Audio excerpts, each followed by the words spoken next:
जय भीम नमो बुद्धाय साथियों। मैं मुनीश आपके अपने YouTube चैनल भीम संदेश पर आपका स्वागत करता हूं। आज से हम बाबा साहब डॉक्टर अम्बेडकर जी द्वारा लिखी गई पुस्तक जाति का विनाश, जिसे अंग्रेजी में एनिहिलेशन ऑफ कास्ट कहते हैं, के बारे में विस्तार से जानेंगे तथा इस पर चर्चा करेंगे। इस पुस्तक को 21वीं सदी के प्रत्येक युवा एवं बहुजन को क्यों पढ़ना चाहिए? इस पुस्तक में ऐसा क्या लिखा है जिसका विरोध किया गया? इस पुस्तक ने उस समय की राजनीति की नींव हिला दी और उस समय के देश के सबसे बड़े और अगुवाई नेता इस पुस्तक के विरोध में उतर आए। बाबा साहेब अम्बेडकर जी ने इस पुस्तक में ऐसा क्या लिखा है कि वे आज के दौर में भी प्रासंगिक बन गया? इस पुस्तक की शुरुआत करने से पहले साथियों, आप भीम संदेश चैनल को सब्सक्राइब करें, वीडियो को लाइक करें और अपने समाज के लोगों को शेयर करें। यह पुस्तक बाबा साहेब द्वारा 1936 में लिखी गई। इस पुस्तक को बाबा साहेब अम्बेडकर जी ने अंग्रेजी में लिखा था, जिसका अनुवाद बाद में कई लेखकों ने किया। राजकिशोर जी ने भी इस पुस्तक का अनुवाद किया है, जिस पर हम विस्तार से चर्चा करेंगे। एच ड्रम्ड ने कहा था, जो तर्क नहीं करेगा वह धर्मांध है, मतलब धर्म में अंधा है। जो तर्क नहीं कर सकता वह मूर्ख है। जिसमें तर्क करने का साहस नहीं है वह दास है। जाति का विनाश पुस्तक हमें तर्क करने के लिए प्रेरित करती है। जाति का विनाश केवल एक पुस्तक नहीं है, बल्कि यह भारतीय समाज में व्याप्त जाति व्यवस्था के खिलाफ एक क्रांतिकारी घोषणा पत्र है। अम्बेडकर जी ने इस पुस्तक के माध्यम से समाज को यह संदेश दिया कि जाति व्यवस्था का विनाश ही समानता और न्याय की दिशा में पहला कदम है। यह पुस्तक आज भी सामाजिक न्याय और मानवाधिकारों के लिए संघर्ष करने वालों के लिए प्रेरणा का स्रोत है। जाति व्यवस्था से संघर्ष करने वालों के हाथ में यह पुस्तक एक दुर्दम्य औजार है। मूल रूप से यह पुस्तक नहीं है, एक व्याख्यान है, जिसे जात पात तोड़क मंडल लाहौर के वार्षिक अधिवेशन 1936 के अध्यक्ष पद से पढ़ने के लिए डॉक्टर अम्बेडकर ने तैयार किया था। लेकिन कार्यक्रमों के आयोजकों ने जब व्याख्यान का प्रारूप देखा तब वे इसकी विषय वस्तु और प्रतिपादन से तो बहुत प्रभावित हुए, लेकिन इसके कुछ अंशों पर उन्हें गंभीर आपत्ति थी। खासकर व्याख्यान में की गई इस घोषणा पर कि एक हिंदू के रूप में ये डॉक्टर अम्बेडकर का आखिरी भाषण है, क्योंकि तब तक वे धर्म परिवर्तन करने का निर्णय कर चुके थे। आयोजकों ने व्याख्यान के कुछ अंशों को हटा देने का अनुरोध किया, लेकिन डॉक्टर साहब को यह स्वीकार नहीं था। इसका परिणाम यह हुआ कि वह अधिवेशन ही स्थगित कर दिया गया जिसमें यह व्याख्यान पढ़ा जाना था। तब डॉक्टर अम्बेडकर ने इन सभी तथ्यों के साथ इसे पुस्तक के रूप में छपवाया। जात पात तोड़क मंडल क्या था? जात पात तोड़क मंडल आर्य समाज का एक क्रांतिकारी धड़ा था।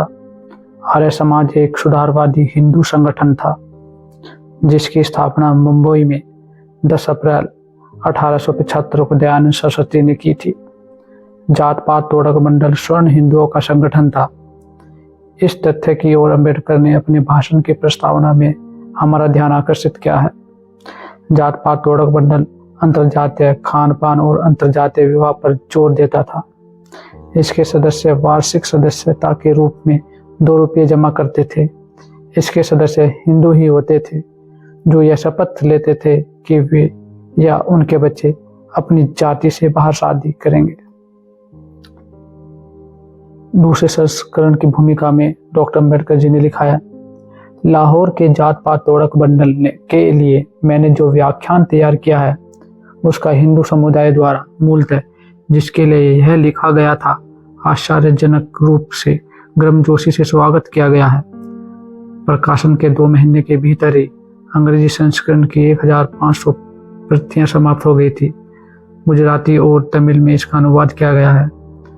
मराठी, हिंदी, पंजाबी और मलयालम में अनुवाद किया जा रहा है। अंग्रेजी पाठ की मांग अभी भी अबाध रूप से जारी है। इस मांग को पूरा करने के लिए दूसरा संस्करण जारी करना आवश्यक हो गया है। इतिहास और अपील की प्रभावशीलता के विचार ने मुझे निबंध के रूप में अर्थात व्याख्यान विधा को बरकरार रखने के लिए प्रेरित किया है।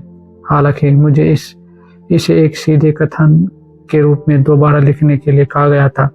इस संस्करण में मैंने 2 परिशिष्ट जोड़े हैं। परिशिष्ट 1 और मैंने हरिजन में अपने व्याख्यान की समीक्षा के रूप में गांधी जी द्वारा लिखे गए 2 लेखों और जात पात तोड़क मंडल के सदस्य श्री संतराम को लिखा, उनका पत्र जोड़ा है। सबसे पहले हरिजन क्या था। 1932 के कम्युनल अवार्ड के मुद्दे पर अंबेडकर के साथ तीखे संघर्षों और पूना पैक्ट पर समझौते के बाद मोहनदास करमचंद गांधी जी ने 1932 में हरिजन सेवक संघ और 1933 में अंग्रेजी साप्ताहिक पत्र हरिजन की शुरुआत करने की घोषणा की। अंबेडकर हरिजन शब्द का इस्तेमाल पसंद नहीं करते थे, अस्पष्ट शब्द इस्तेमाल करना पसंद करते थे या आधिकारिक अर्थों में डिप्रेस्ड क्लास के शब्द के इस्तेमाल पर जोर देते थे। उनके लिए अस्पष्ट शब्द एक समुदाय विशेष का घोतक था, जो लोग वर्ण व्यवस्था के दायरे के भीतर थे। उनको अंबेडकर उच्च जातीय या स्वर्ण हिंदू के रूप में संबोधित करते थे और कभी कभी उन्हें स्पृश्य भी कहते थे। अंबेडकर जी ने पुस्तक में लिखा है, परिशिष्ट 2 में मैंने परिशिष्ट 1 में संकलित श्री गांधी जी के लेखों के जवाब में अपने विचार मुद्रित किए हैं। श्री गांधी के अलावा कई अन्य ने भी व्याख्यान में व्यक्त मेरे विचारों की प्रतिकूल आलोचना की है, लेकिन मुझे लगा कि इस तरह की प्रतिकूल टिप्पणियों को संज्ञान में लेते हुए मुझे अपने आप को श्री गांधी तक सीमित रखना चाहिए। यह मैंने इसलिए नहीं किया है कि उन्होंने जो कुछ कहा है वह इतना वजनदार है कि उसका उत्तर दिया जाना चाहिए, बल्कि इसलिए कि बहुत से हिंदुओं के लिए उनकी वाणी आकाशवाणी की तरह है, इतनी महान कि जब वह अपने होठ खोलते हैं तो यह उम्मीद की जाती है कि अब तर्क वितर्क बंद होना चाहिए और किसी को टोका टोकी करने का अधिकार नहीं है।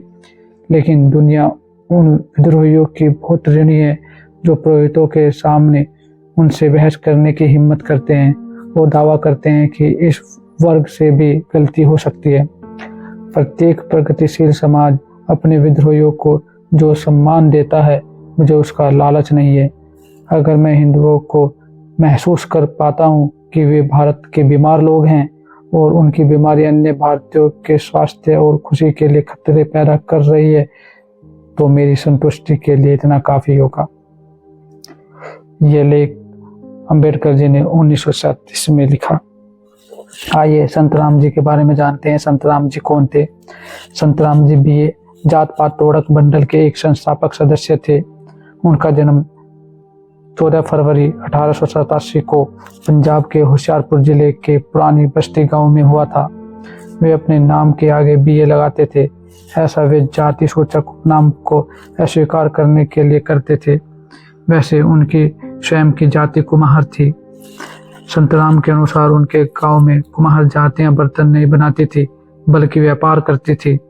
संतराम के पिता अपने गांव के पहले व्यक्ति थे जिन्होंने अपने बच्चों को शिक्षित किया, संपत्ति बनाई और प्रभावशाली व्यापार खड़ा किया। संपत्ति और व्यापार के सिलसिले में वे मध्य एशिया तक गए।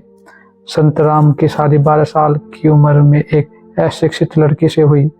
उन्होंने उस लड़की को पर्दे से मुक्त करके पढ़ना लिखना सिखाया। पहली पत्नी की मृत्यु के 5 वर्ष बाद सुंदरबाई प्रूथान नाम की एक महाराष्ट्रियन बाल विधवा से उन्होंने 1929 में शादी की। 3 कारणों से यह शादी अत्यंत महत्वपूर्ण है। पहला, यह एक विधवा विवाह था। दूसरा, अंतरजातीय विवाह था और अंतरप्रांतीय विवाह था। सुंदरबाई 8 वर्ष की उम्र में बाल विधवा हो गई थी। 1947 के बंटवारे के एक शरणार्थी के रूप में 101 वर्ष की उम्र में 1988 में संतराम का नई दिल्ली में निधन हुआ। जात पात तोड़क मंडल के साथ अपने पुत्रों के आदान प्रदान के एक प्रसंग में अपनी प्रस्तावना में अंबेडकर संतराम को मंडल की प्रेरक आत्मा और अग्रणी प्रकाश पुंज के रूप में याद करते हैं। इस पुस्तक के 30वें संस्करण में अंबेडकर जी ने लिखा है। इस निबंध का दूसरा संस्करण 1937 में छपा और बहुत ही कम समय में समाप्त हो गया। एक नए संस्करण की मांग एक लंबे समय से बनी रही है। मेरा इरादा था कि अपने एक अन्य निबंध caste in India their mechanism genesis and development, भारत में जातियां, उनका तंत्र, उत्पत्ति और विकास, जो इंडियन एंटीक्वेरी जर्नल के मई 1917 अंक में प्रकाशित हुआ था, को समाहित करते हुए इस निबंध को एक नया रूप दिया जाए। लेकिन चूंकि मेरे पास समय नहीं था और मैं ऐसा कर सकूंगा इसकी संभावना बहुत कम है, और इधर लोगों की ओर से इस निबंध की मांग बढ़ती जा रही है, इसलिए मैं इसे दूसरे संस्करण के मात्र पुनर्मुद्रण के रूप में प्रकाशित होने से संतुष्ट हूँ। मुझे यह जानकर बहुत खुशी है कि यह निबंध बहुत लोकप्रिय हुआ है, और मुझे उम्मीद है कि यह उस उद्देश्य को पूरा करेगा जो इसका उद्देश्य है। 1 दिसंबर 1944 में अंबेडकर जी ने तीसरे संस्करण के रूप में लिखा, भारत में जातियां, उनका तंत्र, उत्पत्ति और विकास। यह एक शोध पत्र है। इस शोध पत्र को कोलंबिया विश्वविद्यालय के सेमिनार में अंबेडकर जी ने 1916 में प्रस्तुत किया था, जो इंडियन एंटीक्वेरी जर्नल के मई 1917 के अंक में प्रकाशित हुआ था। इंडियन एंटीक्वेरी जर्नल एक प्राच्यवादी मासिक जर्नल था जिसकी स्थापना 1872 में डॉक्टर जेम्स बार्गेस ने की थी। यह यूरोपीय और भारतीय विद्वानों के विविधतापूर्ण लेखों के लिए मंच मुहैया कराता था।